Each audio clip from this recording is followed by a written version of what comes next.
শুরু করছি মহান আল্লাহ তাআলার নামে, যিনি পরম করুণাময়, অতি দয়ালু। সুপ্রিয় দর্শক মণ্ডলী, আসসালামু আলাইকুম। বন্ধুরা, ভারতের এক মহিলা তার পালিত ঘোড়াকে জঙ্গলে নিয়ে গিয়ে এমন কি কাজ করল যে সম্পূর্ণ গ্রাম বিস্মিত হয়ে গেল। সেই মহিলা তার ঘোড়াকে নিয়ে জঙ্গলের ভিতর এমন কি করেছিল যে গ্রামের মানুষ সবাই বলছিল তার ঘোড়ার সাথে অবৈধ সম্পর্ক রয়েছে। প্রিয় দর্শক, আজকে আমরা এই ভিডিওতে এই মহিলার ঘটনা আপনাদেরকে জানাবো। ভিডিওটি শুরু করার আগে আসুন একটু প্রার্থনা করি। হে আল্লাহ, সকল গুনাহ ও জেনা থেকে আমাদের মুক্ত রাখুন। যারা গুনাহ ও জেনা থেকে বিরত থাকতে চান সকলেই কমেন্টে লিখুন আমিন, এবং এই ভিডিওটিতে একটি লাইক দিন। ও যারা চ্যানেলটি এখনো সাবস্ক্রাইব করেননি, চ্যানেলটি এখনই সাবস্ক্রাইব করুন।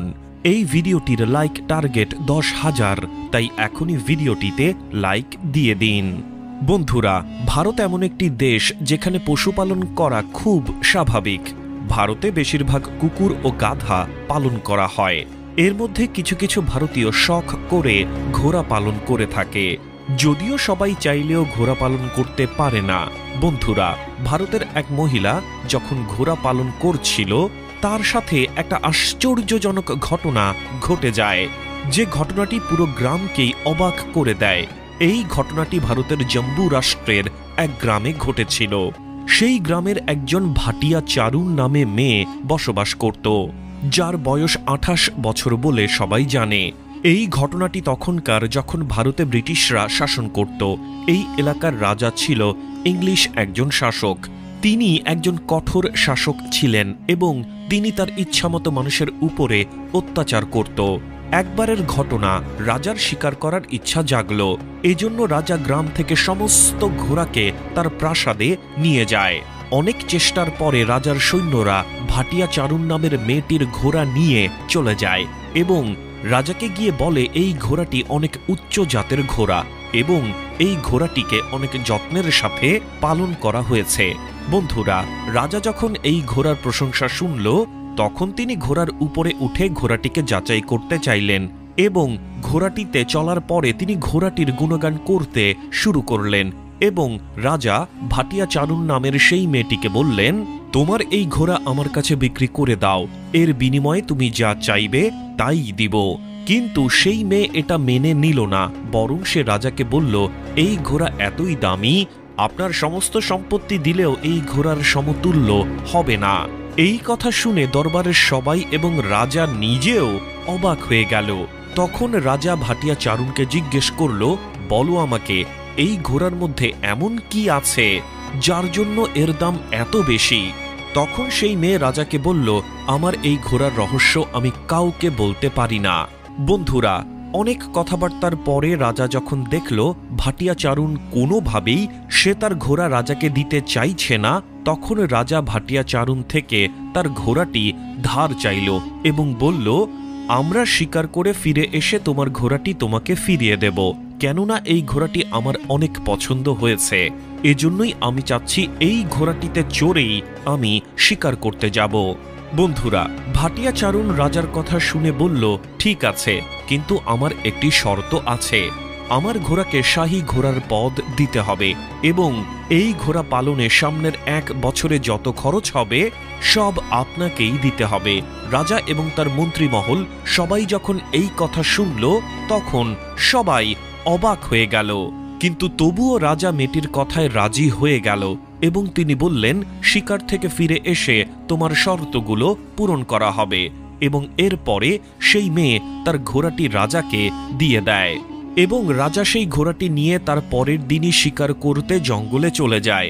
কিন্তু হঠাৎ করে ঘোড়াটি রাজার কোনো কথা না শুনে রাজাকে নিয়ে জঙ্গলের অনেক ভিতরে চলে যায় এবং সেখানে থাকা সিপাহীরা সবাই চিন্তায় পড়ে গেল। এর আগে তারা কখনোই জঙ্গলের এত ভিতরে গিয়ে শিকার করেনি, তাই তারা রাজার পিছনে পিছনে জঙ্গলের ভিতরেই যাচ্ছিল। ঘোড়া অনেক সময় দৌড়ানোর পরে জঙ্গলের এমন একটা জায়গায় যায় যেই জায়গার ব্যাপারে কেউ জানত না এবং সেখানে শিকার করার মতো অনেক পশু পাখি ছিল, এছাড়াও সেখানে অনেক ধরনের ফল এবং মিষ্টি পানির ব্যবস্থা ছিল। এটা দেখে রাজা অনেক বেশি খুশি হয়ে যায় এবং তিনি তার ইচ্ছামতো শিকারও করেন। রাজা সেখানে জঙ্গলের ফল খেলেন, মিষ্টি পানি পান করলেন এবং ফিরে এলেন। বন্ধুরা, রাজা মহলে ফিরে এসে ভাটিয়া চারণকে তার ঘোড়া ফিরিয়ে দেয়, কিন্তু তিনি এই ঘোড়ার প্রতি মুগ্ধ হয়ে যান, কেননা ঘোড়াটি রাজার ইচ্ছামতো কাজ করেছে এবং তাকে জঙ্গলের এমন একটা জায়গায় নিয়ে গেছে যেখানে রাজার মনের মতো শিকার অনেকগুলো ছিল। এখন রাজা ভাটিয়া চারণের কথা বিশ্বাস করতে শুরু করেছেন যে আসলেই এই ঘোড়াটি অনেক দামি একটি ঘোড়া, এবং তিনি এটাও বুঝে গেলেন এই ঘোড়ার এমন একটি রহস্য নিশ্চয়ই আছে যার কারণে ভাটিয়া চারণ ঘোড়াটি বিক্রি করতে কোনোভাবেই চাইছে না। বন্ধুরা, সকাল হতেই রাজা তার বিশেষ সৈন্যকে আদেশ করল, তুমি যেভাবেই হোক ভাটিয়া চারণ ও তার ঘোড়ার রহস্য কি তা বের করে নিয়ে আসবে।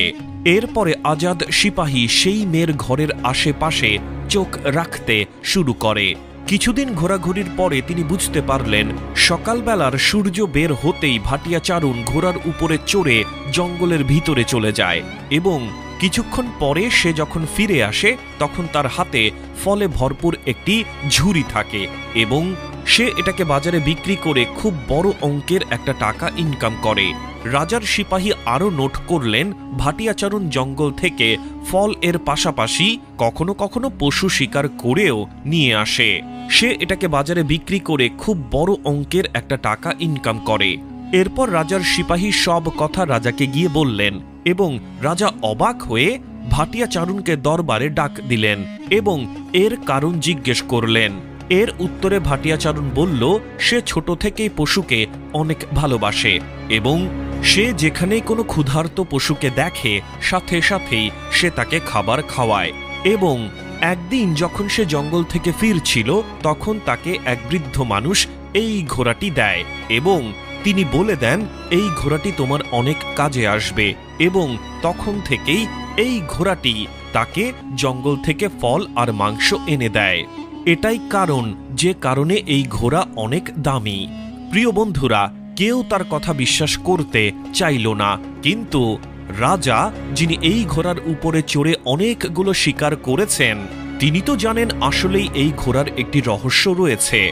এরপর তিনি অন্যরা না বিশ্বাস করলেও এই ঘোড়াটিকে শাহী ঘোড়ার পদ দিয়ে দেয় এবং 1 বছরের যত খরচ তা দিয়ে দেয়। কিন্তু সমস্ত মন্ত্রীমহল এবং গ্রামবাসী সবাই ভাটিয়া চারণের উপরে দোষারোপ করল এই মেয়ের তার ঘোড়ার সাথে অবৈধ সম্পর্ক রয়েছে, যে কারণে সে অনেক সকালে এই ঘোড়াকে নিয়ে জঙ্গলের ভিতরে যায় যাতে কেউ তার সেই লজ্জাজনক কর্মকাণ্ড দেখে না ফেলে। এবং কিছু কিছু গ্রামের মানুষ এটাও বলল আমরা তাকে এসব করতে নিজ চোখে দেখেছি।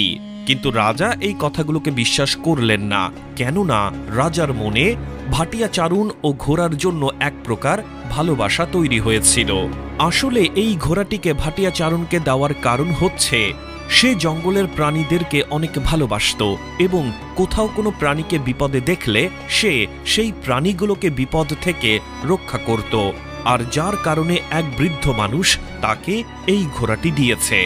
বন্ধুরা, এই ভিডিওটি দেখে মানুষের শিক্ষা নেওয়া উচিত পশু পাখিদের ভালোবাসা কতটা প্রয়োজন আমাদের জন্য। দিন ইসলাম পশু পাখিকে ভালোবাসতে এবং পশু পাখিকে দেখভাল করতে হুকুম দিয়েছে। ইসলামের মতে তোমাদের মধ্যে সেই সবচেয়ে উত্তম যে আল্লাহ তাআলার মাখলুককে সবচেয়ে বেশি ভালোবাসে। প্রতিটি মুসলমানের উচিত এই কাজটি করা, কারণ ইসলাম সবাইকে এই শিক্ষা দিয়ে আসছে। মহান আল্লাহ তাআলার সৃষ্টিকে ভালোবাসলে মহান আল্লাহ তাআলা রব্বুল আলামিন তাকে ভালোবাসবেন। নিজের খেয়াল রাখবেন এবং ওদের খেয়াল রাখবেন যাদের খেয়াল রাখার কেউ নেই। তো বন্ধুরা, এই ছিল আজকের ভিডিওটি আপনাদের কেমন লেগেছে জানাতে ভুলবেন না। সম্পূর্ণ ভিডিওটি দেখার জন্য আপনাদের সবাইকে অসংখ্য ধন্যবাদ। ভিডিওটি ভালো লাগলে ভিডিওটিতে একটি লাইক দিয়ে দিন এবং এখনো এই চ্যানেলটি সাবস্ক্রাইব না করে থাকলে চ্যানেলটি সাবস্ক্রাইব করে নিন। দেখা হবে পরবর্তী ভিডিওতে। ভালো থাকবেন, সুস্থ থাকবেন। আল্লাহ হাফেজ।